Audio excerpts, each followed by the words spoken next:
All right, we're rolling. Hi, everybody. My name is Abby Blackwell. I'm Dr. Blackwell's daughter and a good friend of Miss Q. I'm 16 and a sophomore at Whittier Christian High School. I love history and I want to be a history teacher when I grow up, so I thought it'd be fun to share with you one of my favorite books. It's called Just Like Abraham Lincoln. Let's get started. Mr. Potts, my neighbor, looks just like Abraham Lincoln.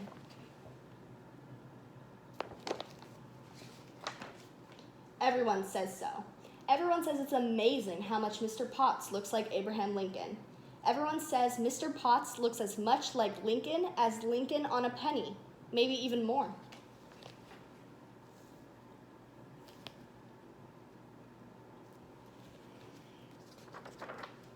Everyone says Mr. Potts has the biggest ears, the biggest hands, the biggest feet, and the kindest heart, just like Abraham Lincoln. Everyone says Mr. Potts has the saddest eyes, just like Abraham Lincoln. Mr. Potts isn't sad. He isn't sad one bit. Mr. Potts likes to laugh and tell funny stories, just like Abraham Lincoln. He's tall like Abraham Lincoln, too. You can kind of see.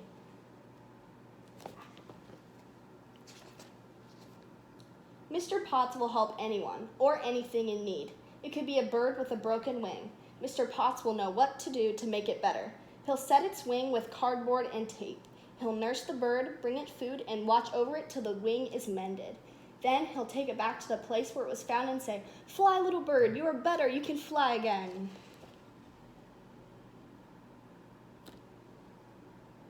You see the little bird right there?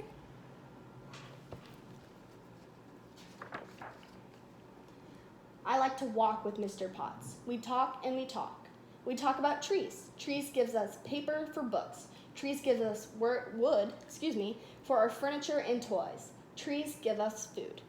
We talk about the sky. We talk about the sun and clouds. We talk about what causes rain and snow.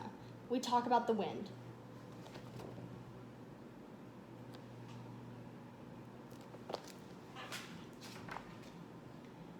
The songs of birds fill our ears. We talk about Abraham Lincoln. Young Abe's home was the woodlands. He wore buckskin breeches and a coonskin cap. He ran barefoot through the wilderness. Young Abe could hoot like an owl and hiss like a snake. We talk and we talk.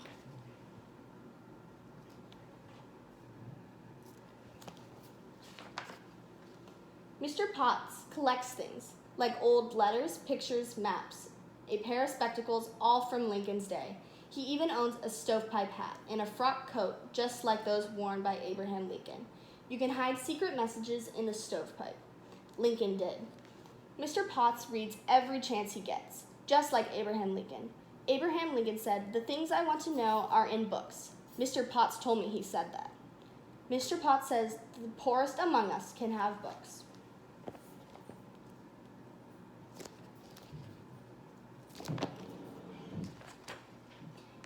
Abraham Lincoln was poor. He walked for miles and miles to borrow a book, and he walked for miles and miles to return it. Abe took books to the fields and read while he plowed. At night, he read again by the light of the fire. In time, he read just about everything there was to read for 50 miles around the Lincoln cabin.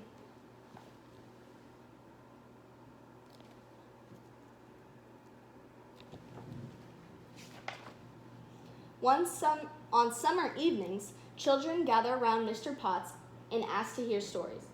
On summer evenings, it is nice to smell fresh-cut grass, watch lightning bugs, and listen to stories. On summer evening, Mrs. Potts serves lemonade and cookies, while Mr. Potts tells stories about Abraham Lincoln.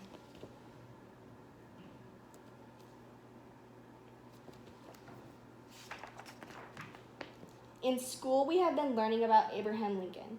One day, Miss Robin, our teacher, said, "Our class has been chosen to prepare an assembly program celebrating Lincoln's birthday. Would anyone care to make suggestions?" "We can tell stories," said one boy. "We could tell how Abraham Lincoln was born in a log cabin in Kentucky. We could tell of the hardships his family suffered because the soil was poor and there was little to eat. We could tell how Abe didn't even have a real bed and had to sleep on a mattress of leaves."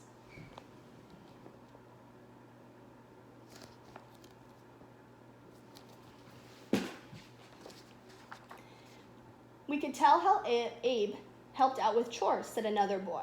We could tell how he carried water from the spring and kept the wood box full, and how, as he grew older, he chopped down trees to clear land for the planting. We could talk about Abe's mother, said a girl. We could tell how she taught him to be honest and good and to mind his manners. We could tell how smart Abe was, said another girl. We could tell how it wasn't long before he was the best speller in his class.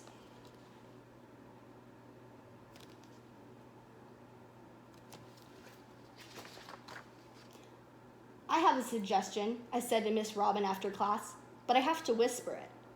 And why must you whisper, she said. So it can be a surprise, I answered.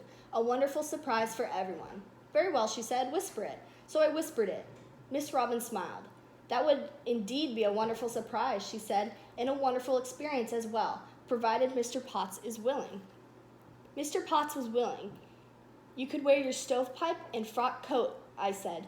Mr. Potts tried on the hat and coat. He looked so much like Lincoln, I couldn't help saying, if only you had a beard.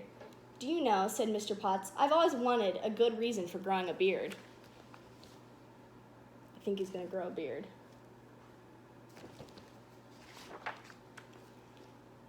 It has been said that Abraham Lincoln had a good reason for growing a beard. His reason was a letter he received from a little girl. How handsome you would look with a beard, the little girl wrote. Abraham Lincoln loved children. He must have thought it was a good idea too, for it wasn't long afterwards that he was wearing a full-grown beard. There's a little girl. There's Lincoln, and now he has a beard. Now Mr. Potts has a beard. It is black with streaks of gray, just like Abraham Lincoln. Now people look even more surprised when they see him.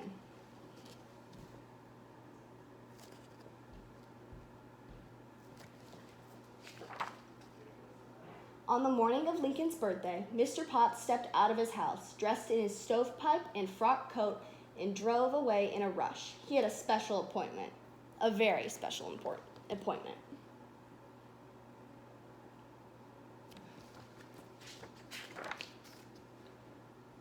Something most unusual is about to happen, said Miss Robin from the school stage. It was later that morning. The Lincoln's birthday celebration was almost over. Someone has come, she said, to take us on a journey, a magic journey. He is going to take us back 100 years to the town of Gettysburg. It was there Abraham Lincoln delivered his most famous speech, the Gettysburg Address. When we arrive, we will hear those very words again. Now, in order for the magic to work, it'll be necessary for everyone to close their eyes and keep them closed tight. When we reach Gettysburg, someone will ask you to open them again. Listen. See all the students in the assembly. The teacher, Miss Robin. You may open your eyes now, said a new voice coming from the stage.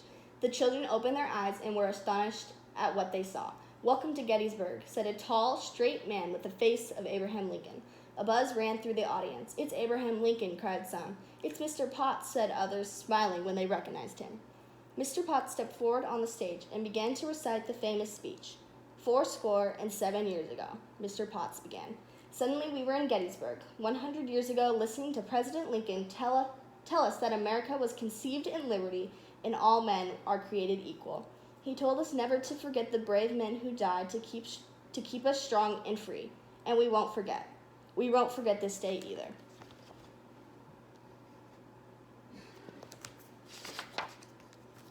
Mr. Potts has moved away. His work has taken him to Washington, D.C.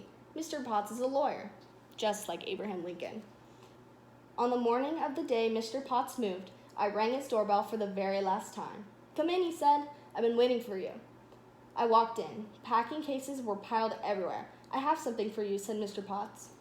I followed him into his study. His bookshelves were empty now. I would like you to have the stovepipe, he said, putting it on my head.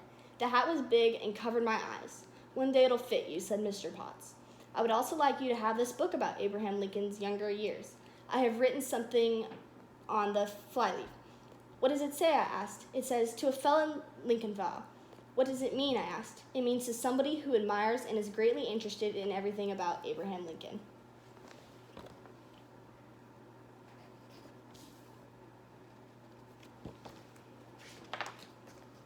Now Mr. Potts is gone. It took a while getting used to not seeing him on his porch or walking about with a book under his long arm. It took a while getting used to the empty house next door. But the house isn't empty now. Someone is moving in. Someone named Mr. Pettigrew. I wonder what he's like. Can you see that he looks like George Washington? The end. Thanks guys. See you later.